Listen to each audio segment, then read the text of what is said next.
So the kinds of issues we were dealing with, I would suggest probably do apply here.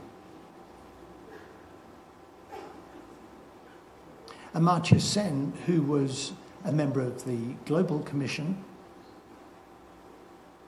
Nobel Prize-winning economist, said the success of an economy and of society cannot be separated from the lives that members of society are able to lead.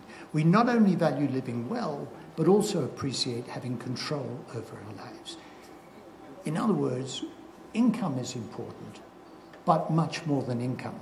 And Jean Drèze and Amartya Sen, in their recent book on India, An Uncertain Glory, argue that the Gini coefficient of income inequality does not capture the lives of the poor in India, because the lives of the poor in India, and my guess is the lives of the poor in many countries, including this one, are impacted not just by how much money they have, but on the quality of services, the quality of the environment, psychological security, as well as income security. So it's not captured simply by the distribution of money, but I think getting at empowerment, control over your life, gets a bit closer. This is figure 1 from my English review. I've made the point about the gradient, but this still shocks my colleagues in England. We have here every local area in the country classified by the level of income deprivation. So to the right, you've got the most affluent, the least deprived. To the left, you've got the most deprived. And the top graph is life expectancy. Each dot is one neighborhood. I think we're the 5th richest country in the world. People who are near the top have shorter life expectancy than those at the top. People in the middle have shorter life expectancy than those near the top, all the way from top to bottom. This is not simply about money. It's about a set of social conditions that lead to differences right across the social gradient. The bottom graph is disability-free life expectancy, so not just length of life, but healthy life, and the gradient is steeper.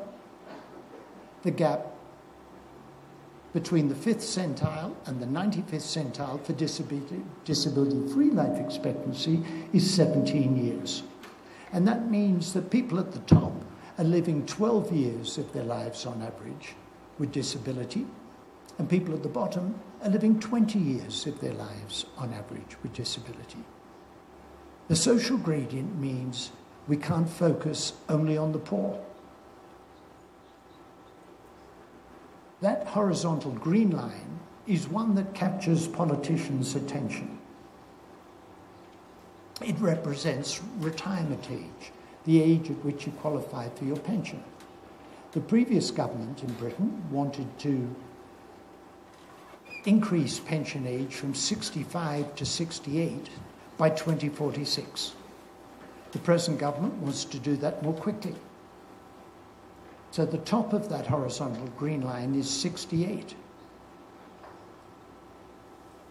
If pension age, retirement age, today was 68, what you can see is that 2/3 of the population do not have disability-free life expectancy as long as 68.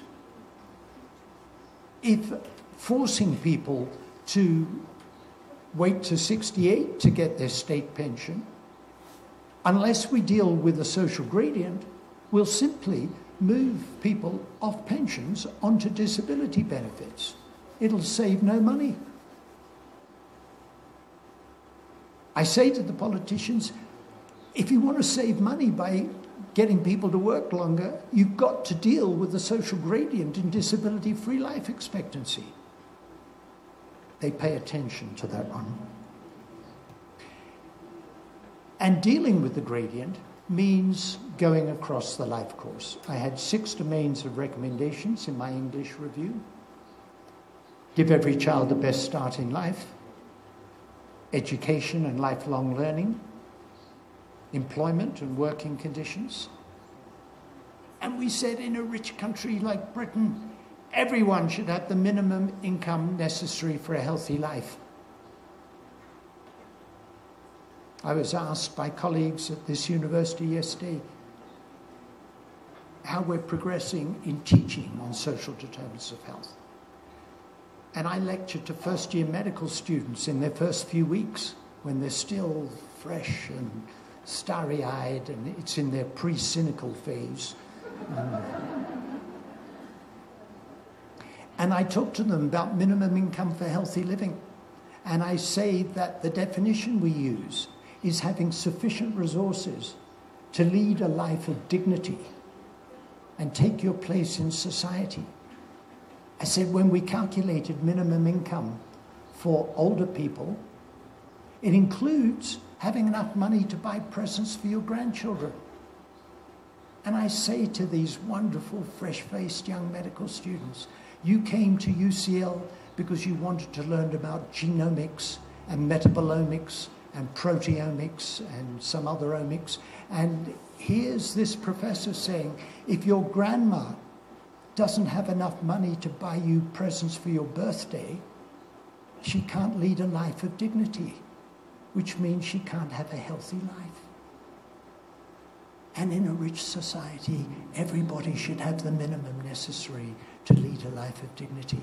And I would say in all our societies, we should be working to make sure everyone has the minimum to lead a life of dignity and take their place in public without shame. Healthy and sustainable communities and a social determinants approach to prevention. The context matters. In the WHO Commission, we talked about distribution of power, money and resources. These are US figures, comes from Thomas Piketty and Sayers, but it's reproduced in Piketty's book, Capital in the 21st Century. The black at the top is the share of total household income enjoyed by the top 1%. And in 1928, the top 1% had 23% of total household income. And you remember what happened next. The Great Crash. And everything came tumbling down. And the share of total household income enjoyed by the top 1% went down to under 10% and stayed down there until the late 1970s. Up it went again.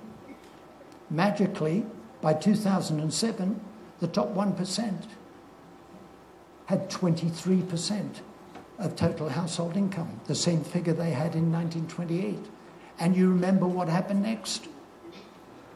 The global financial crisis. Now, I work in a university. I'm a careful scientist. I would never claim that correlation means causation.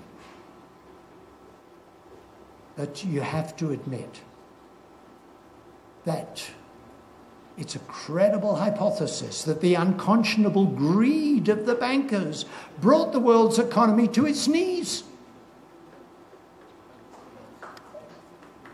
And you ask yourself, how does society benefit from all that money being sequestered at the top? And then saying we haven't got enough money to invest in preschool. We haven't got enough money to improve education. We haven't got enough money to clear up the environment. It's all sequestered up the top there. And as people have pointed out to me in the US, the top 1% got clever, whereas after 1929, they lost a lot of their money. This time, they kept it. It's you and me who are paying. In every European country where we're told austerity is necessary, it means you and me. And it means the young people on the streets of Athens and Madrid are paying for the unconscionable greed of the bankers. What a bizarre way to run our affairs. And one of the problems is that too much income inequality damages social mobility. This has been dubbed the Great Gatsby Curve by Alan Kruger, who was chair of the Presidential Economic Advisors. The minister will explain to me afterwards what intergenerational earning elasticity is, but it's the correlation of the income of parents with the income of their adult children. So if your country has a high score, it means there's very little mobility, that the income of children represents the income of parents. These are rich countries, so the US and the UK have high scores, which means very little mobility. Denmark, Norway, Finland have low scores, meaning who your parents are and what their income is has much less impact on what your income will be than it does in countries with a high score. The problem is, the higher the Gini coefficient, the higher the level of income inequality, the less social mobility. In other words, the greater the distance between the rungs of the ladder, the more difficult it is to get from one rung to the next. Too much income inequality damages the chances for the next generation. And the OECD in December published a report and says too much income inequality damages growth. So it's not actually good for anybody except the top 1%. It's not good capitalism, it's not good anything, it's not good economics, it's greed.